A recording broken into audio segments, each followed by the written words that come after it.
Second.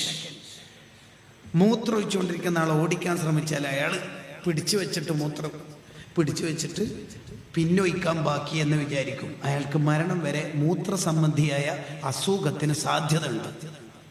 എന്ന് പറഞ്ഞാൽ അങ്ങനെ ഒരാളുടെ കല്യാണത്തിൻ്റെ തലേന്ന് കള്ളോ മറ്റോ വിതരണം ചെയ്തത് ജനറൽ ബോഡിക്ക് ചർച്ചയായാൽ അയാൾ മേലാൽ നമ്മളെ പള്ളിയിലേക്ക് വരാൻ സാധ്യതയില്ല.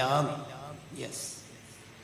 അതുകൊണ്ട് സുന്നത്ത് ജമാഅത്ത് എന്ന് പറഞ്ഞാൽ എടുത്തുചാട്ടമല്ല, മനുഷ്യനാവുക. മുസ്ലിം ജമാഅത്തിൻ്റെ കേരള യാത്രയിലൂടെ നമുക്കത് ബോധ്യമാവും. ഞാൻ എൻ്റെ സംസാരം നിർത്തുന്നു. അള്ളാഹു നമ്മുടെ മജ്ലിസ് സ്വീകരിക്കട്ടെ. നമ്മളെല്ലാവരെയും അള്ളാഹു സ്വാലിഹീങ്ങളിൽ പെടുത്തട്ടെ. നമുക്ക് തന്ന മക്കൾ, തരുന്ന മക്കൾ, പേരക്കുട്ടികൾ എല്ലാവരെയും അള്ളാഹു സ്വാലിഹീങ്ങളാക്കട്ടെ.